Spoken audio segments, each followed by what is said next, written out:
Well. Looks like Adobe has a new update, and it's absolutely good. Oh my god, it is so good. So yeah, this is going to be very short or very long, I don't know. But I kind of just wanted to like share this, and yeah, I found it out yesterday. And let's just like go into my computer and actually look at this. I found this article. Actually, the article got pushed to me because of Google. But yeah, the name, Adobe Photoshop Super Resolution made my jaw hit the floor. Yeah, it did. It did. That article's talking about me. Oh man. So obviously this article is by crap, there it is right there, Michael Clark. It was published March 13th. Today's March 15th, and I don't know when I'm gonna put this video out. So I read this article yesterday. This article was published Saturday. Yes, you can hear the enthusiasm in my voice. But what I want to actually like go over is the craziness that is this actual update, because this is a part of the Adobe 23.2 update. I'm not going to correct myself, but for Adobe Photoshop 2021. And as a guy who has been using Adobe Photoshop 2019 for like well over like a year and a half now, because I've been using it since I was in college. It's absolutely crazy. It's great. It's my chair squeaking. It's absolutely crazy. But just to go into like the first 2 or 3 paragraphs right here. So what the super resolution thing does, what the actual update does. Okay, I gotta make sure I'm reading this right. The super resolution feature essentially upsizes the image by a factor of 4 using machine learning, i.e. artificial intelligence, or AI. So what does that mean? The super resolution feature, it upscales, or actually enhances, because it's right there in the thing. It enhances your actual image by a factor of 4. So it goes from 1 to 4. So what does that mean? Let's see, let's scroll down. So Michael actually puts it in the article right now. He actually says that an older camera that he had from like 10 years ago, it was a Nikon. It had a 12 megapixel sensor on the camera and everything. Super resolution bumps that up by 4. So it multiplies it by 4. That's what the factor of 4 means. So it goes from 12 megapixels to 48.2. I yesterday did this picture here that you're gonna see. It's of a goose by the lake by my uncle. My uncle lives near a lake, and I took that picture. And yeah, so that picture originally was only 20. It was a 20.2 megapixel JPEG raw photo. The JPEG actually was about 4 megapixels. So I took that image and added on to it in a little bit, and then I hit that enhance button, and man, so the enhance button knocked that thing up to 80.8 megapixels. And for anybody who doesn't really know like what the megapixel density is and stuff like that, that's a lot. Like that's a lot. This is ridiculous. But that's kind of really it. Like it. And then he proceeds to explain all of this good stuff. And Michael did a very good article. I'm going to link this article in the description below, just in case you all want to actually read it for yourself. But it's very short, and avoid the discussion in the comments under the article. I'm not going to get into it, just avoid it.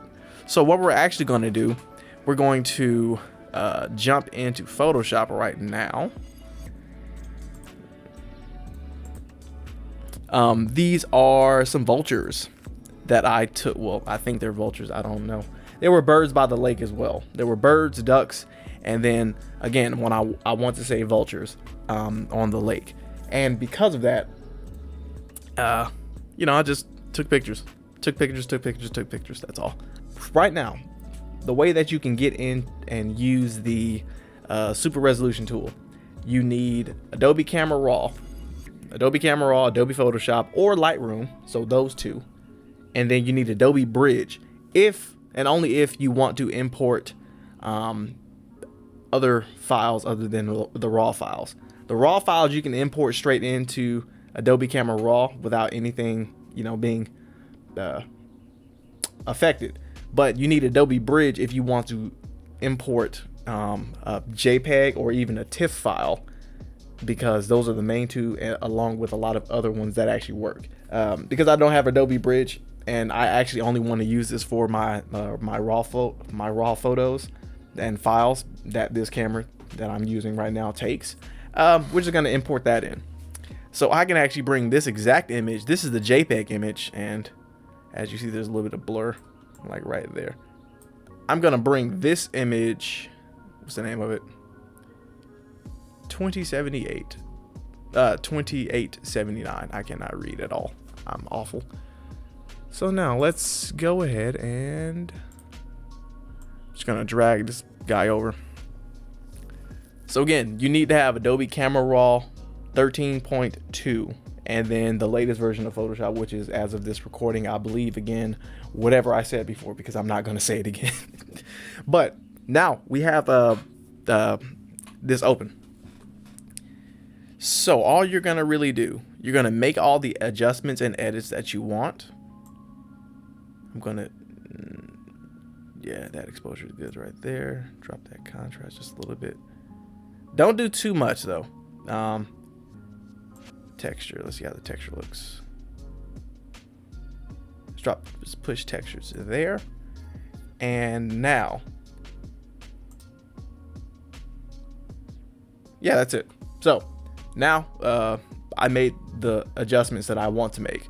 You're gonna right click on the picture and then you're gonna click enhance, and this should go good for Mac, go well for Mac and PC. So now this little thing has popped up.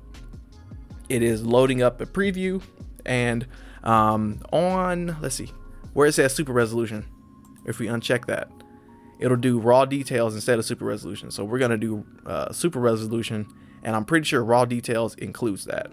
So you have the little viewfinder that shows you what it actually does look like with and without the enhancement. So if we click it, you see it. It doesn't look too much. It doesn't look you know, like it changes. And then you see it gets just a little bit clearer. So if you were to zoom all the way out, there's not much to really tell, and that's kind of the funny thing. And the video that I actually watched in order to research all of this, it's also in the article. It tells you that the GPU is being used the most in this entire graphical process, and it makes sense. So for all you who don't know, your GPU is the thing that actually displays the graphics in your computer. Basically, it shows you what's on the computer. It controls the screen. It controls the video games you play if you want to use a graphics card, and if you want to actually play those games well and it actually looks good. Computers have integrated graphics and stuff like that, or you have a dedicated video card. This right here will use your video card, and it'll tell you, like right here, how much time it's actually taking you to render the full file when you want to boost it up into super resolution. So real quick, I am going to, I'm just checking the file size. This file size for this raw file that I just pulled in, it is 22.4 megapixels. So now, yeah, this is it. So we're gonna click enhance, and it says in the bottom right there, we're gonna just, you know, time remaining and all that good stuff. So I'm gonna let this run for like 5 seconds, and then we're gonna get right back onto it. Wait, yes. All right, this is actually faster than I thought. It actually wasn't 5 minutes like it was yesterday. It wasn't yesterday either. Now that I think about it, it was only like maybe 2 or 3 minutes.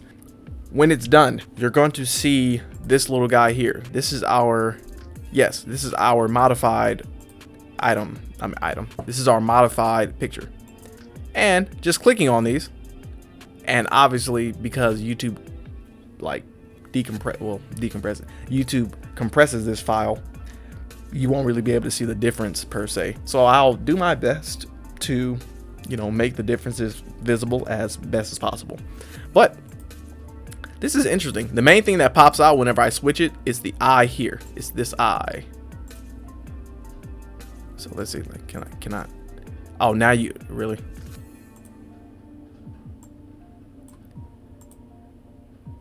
Photoshop just, I don't want to blame anybody.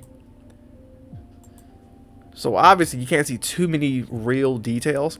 So this is actually when, make sure you have the right one selected. So at the bottom here, you can tell that, again, this has been enhanced. And if you look at these measurements at the bottom, it's very enhanced. And it looks like it's doing, it looks like it's setting the same parameters. So as yesterday, I thought the actual JPEG was a little smaller, but it's not. It's actually about the same size. Well, the raw file. I forgot that again. Anyway, we're going to go to the basic section. We're going to up these textures. Oh, Lord. Well, you can see it now. Maybe. This looks good, though. Very good. So now if we were to zoom, and if we were to do the same thing here, so we were going to up the textures here. Let's move that. So this is the texturing at 100% on both of these. And as you see, the super enhanced one it looks super enhanced. But another thing you can do is, let's see. I saw this one yesterday as well. Is it detail? Yes, detail. With this, you want to add on to the sharpness. You don't need to, but it just helps. Sharpness makes stuff stand out. And as you see, there's a little bit of grain right there. And then color noise reduction. Not that. There you go, right there. So now, just a bit sharper. This boy is sharp. It's sharp. Love it. But anyway, there was one more. I think it was under here. There it is. So this is very good. Now we're going to do clarity, and we're going to up. Is it dehaze? Yeah. Yeah, dehaze. So dehaze is really cool. Dehaze turned this goose picture into this picture right here. Very cool. Just ridiculous. So now we're gonna take dehaze and just do it all like that. We're gonna reverse dehaze like that.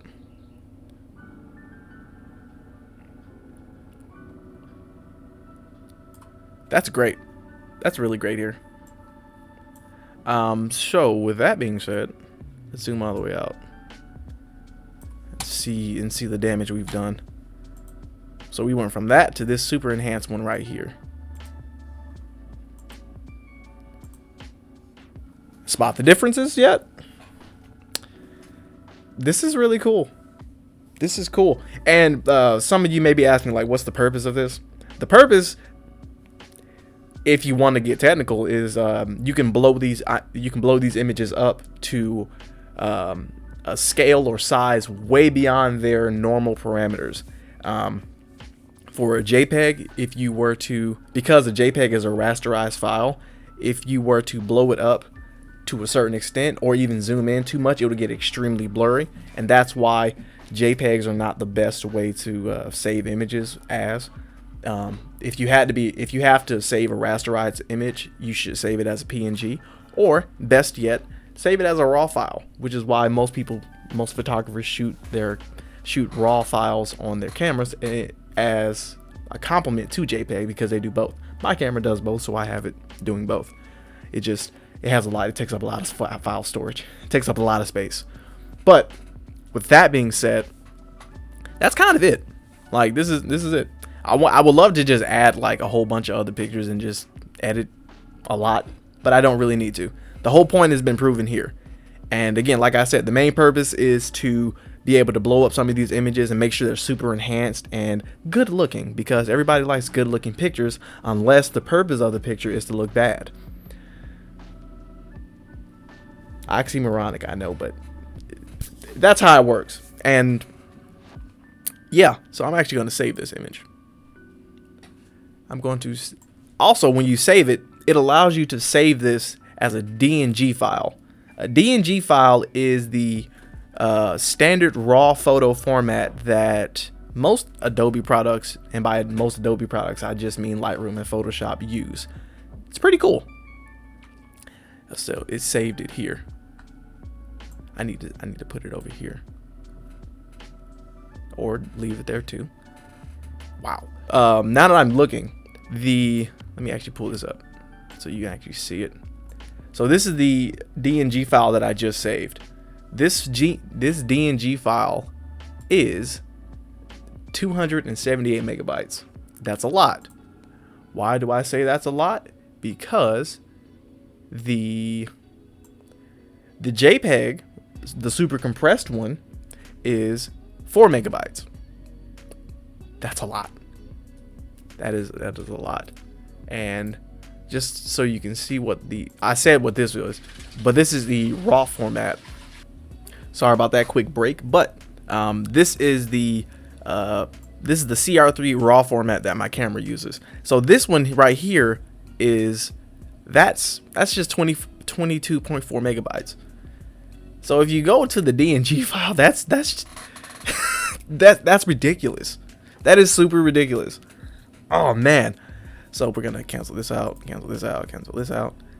And now what I'm actually gonna do, I'm going to save this as a JPEG to see how big that file. Well, actually no, I don't save as JPEGs anymore. I save as PNG files. But I'm going to, oh wait, never mind. Custom, there it is. What? All right, never mind. It let me save as a PNG yesterday, but now it doesn't want me to do that. So what we're going to do, we're going to put that there. We're going to save that. And where is it? It has gone. Where'd it go?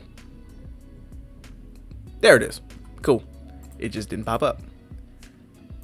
Now, this one, I just saved this one. This one is 9 megabytes.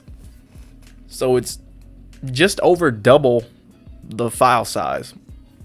Yet it is, let's see. Yet it has all of the same parameters as the DNG file. I don't know why I said that in particular, but it's still kind of ridiculous. So yeah, that's this concludes my rant / ramble on Adobe Photoshop's new, well, Adobe's new super resolution thing, because I don't even know what to call this anymore. This new enhancement software, zoom and enhance on like 1,000 degrees now. This is ridiculous. This is going to be very cool and very fun. But yeah, with that being said, I just had to like get this off my chest because I woke up this morning and it was just burning burning to get out. But with that being said, I want to thank you all for watching and actually you know, listening to me ramble just a little bit, because this was fun, and I hope you all learned just a little bit. And if you have any questions about this, let me know in the comments below, because I'm still learning about this a little bit more now. It's very simple, but you know, it's something that you want to make sure you have a knowledge of. But that's kind of it. So if you like this video, please give it a like, subscribe, do all those things that, you know, YouTube tells me I have to tell you to do because it's in my contract that I don't have, that's invisible anyway. But with that being said, again, I hope you all learned something, and until next time, I will see you all later.